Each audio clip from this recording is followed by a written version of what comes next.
Est-ce que vous, en tant que responsable des fédérations de l'intérieur, vous étiez au courant de ce processus? Non, on ne peut pas être au courant d'une manœuvre dilatoire, d'une manipulation, d'un mensonge. C'est à charge de ceux qui l'ont posé.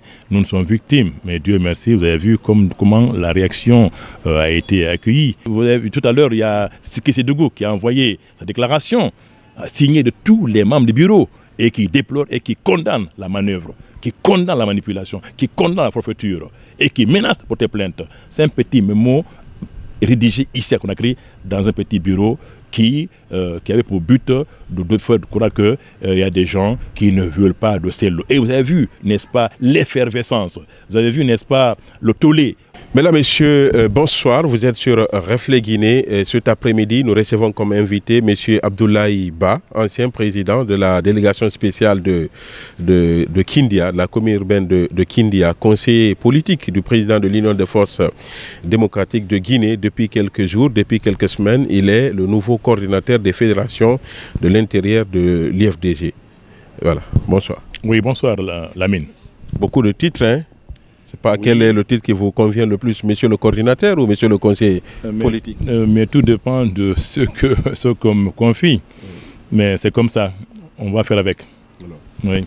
Depuis quelques semaines, vous êtes le nouveau coordinateur des fédérations de l'intérieur de l'IFDG. Comment vous avez accueilli ce tact du président de l'IFDG et la cellule d'Alendia? Je l'ai accueilli avec beaucoup de joie, beaucoup de plaisir. Et c'est un honneur d'avoir été choisi par le président Souleymane Diallo pour diriger cette coordination.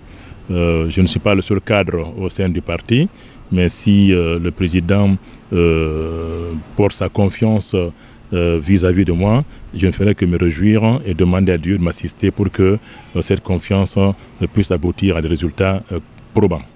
C'est quoi alors les défis aujourd'hui? Disons que au niveau de la fédération, globalement, tout se passe bien. Nous avons au sein de l'UFDG plus de 113 fédérations, aussi bien l'intérieur que l'extérieur. Et il y a eu un renouvellement de ces fédérations il y a quelques semaines par mon prédécesseur, M. Sule Baldé. Globalement, tout s'est très bien passé. Alors maintenant, qu'est-ce qu'il faut faire? Il faut juste assurer la coordination continue entre la fédération et la direction nationale pour qu'il soit au diapason de l'évolution de la situation à Conakry. Il ne faut pas qu'il y ait une rupture de contact entre eux et nous. Et également, eux aussi, de remonter les problèmes auxquels ils sont confrontés au niveau de leur circonscription politique. Donc ça, c'est un. Deuxièmement, il faut aussi effectuer des contacts de terrain pour que le coordinateur que je suis puisse connaître les nouveaux élus, parce qu'il y a des nouveaux fédéraux, de nouveaux bureaux. Je connais beaucoup de cadres locaux, puisque j'ai sillonné cette fédération avec le Baldé, mais puisque je suis le nouveau coordinateur, il est tout à fait normal qu'un contact physique soit effectué. Troisièmement, il faut aussi essayer de mettre en place une culture de l'écriture. En Guinée, il s'avère que les gens aiment rapporter les problèmes de façon verbale. Et je pense que pour laisser une trace écrite, il est souhaitable que dorénavant, toutes les difficultés, tous les problèmes, les préoccupations soient actées. C'est important pour les archives, pour que les choses se passent normalement. Donc dans l'ensemble, et puis enfin, il faut continuer à mobiliser les militants, le comité de base, les sections, fédérations, les rassurer, les motiver, les féliciter, les encourager, parce que je vous assure, on a une population politique très importante en Guinée, et je pense que l'autre défi, c'est de préparer tout cela afin que les prochaines échéances électorales trouvent, n'est-ce pas, la machine politique bien huilée. Alors, M. Abdoulaye Ba, c'est ce coordinateur qui n'a pas encore la même mise sur les fédérations. J'ai envie de dire, avec ce nouvel élément qui vient de se produire, signature d'un mémorandum, est-ce que vous, en tant que responsable des fédérations de l'intérieur, vous étiez au courant de ce processus? Non, on ne peut pas être au courant d'une manœuvre dilatoire, d'une manipulation, d'un mensonge. C'est à charge de ceux qui l'ont posé. Nous ne sommes victimes, mais Dieu merci, vous avez vu comment la réaction a été accueillie à travers les réseaux sociaux par militants.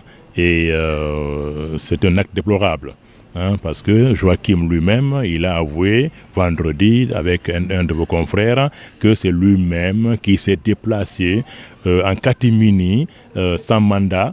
Moi, je l'ai vu il y a 2 semaines au conseil politique. Il tenait le registre. Personne ne rêvait que Joachim était dans une conspiration contre son parti, contre son président. C'est déplorable, c'est malheureux. Mais qu'est-ce que vous voulez? L'homme est connu, inconnu, disait le grand philosophe grec. Donc, mais ça a foiré. C'est une catastrophe, c'est un échec comme tant d'autres manœuvres contre l'UFDG. Donc c'est mal contre l'UFDG. L'UFDG est un parti solide, un parti non achetable, un parti dont l'adhésion est fondée sur la confiance. La fidélité, la loyauté, mais également l'idée que notre leader, Alain Guissé-Lô, est un homme valable, un homme capable, un homme intègre, un homme capable de relever le défi démocratique et de développement. Donc les gens sont à l'UFDG en sachant cela. Donc toute tentative qui consisterait à bouleverser l'UFDG, ce n'est que de peine perdue. Donc vous avez vu ce qui s'est passé. Certains fédéraux, dès le lendemain, ont compris la manœuvre parce que d'ailleurs, certains se sont retrouvés sur la liste sans être consultés ni être rencontrés. C'est le cas de Beila et de Macenta, qui menace de porter plainte très prochainement contre monsieur Baba Milimono. Et d'autres ont avoué d'avoir été approchés, mais ce qui a été dit lors des rencontres, ce n'est pas ce qui a été publié. Donc tout ça est petit, tout ça est malheureux, mais qu'est-ce que vous voulez? On ne peut pas changer l'homme. Mais l'UFDG reste forte et sereine et calme, puisque la machine ne peut pas être déraillée sur les rails de la démocratie en Guinée. Mais Baba Milimono est catégorique. Il dit que M. Abdoulaye Ba est entre Kindia et Conakry. Kindia, c'est chez lui. Il n'a pas besoin d'un acte pour aller chez lui. C'est comme Dr Fodé Oussou. Donc il a dit qu'il n'a pas besoin. Non, ça c'est du verbiage. C'est d'avoir une langue fourchue. Parler pour parler. À moins qu'il ignore qu'il est cadre d'un parti politique organisé. Ce qu'il a fait, c'est du faux et de l'usage de faux. Et ça tombe dans le champ du droit pénal. Ça, il faut qu'on répète à Baba Milimono. Le français, c'est bon de parler, mais il faut savoir dire les choses telles qu'elles sont. Donc, on ne peut pas se déplacer, quitter Conakry, aller en Haute-Guinée, aller en forêt, rassembler des fédéraux porteurs d'un mémo pour lequel la direction nationale n'est pas au courant, encore moins avoir être porteur d'un ordre de mission. Ça, c'est comme ça.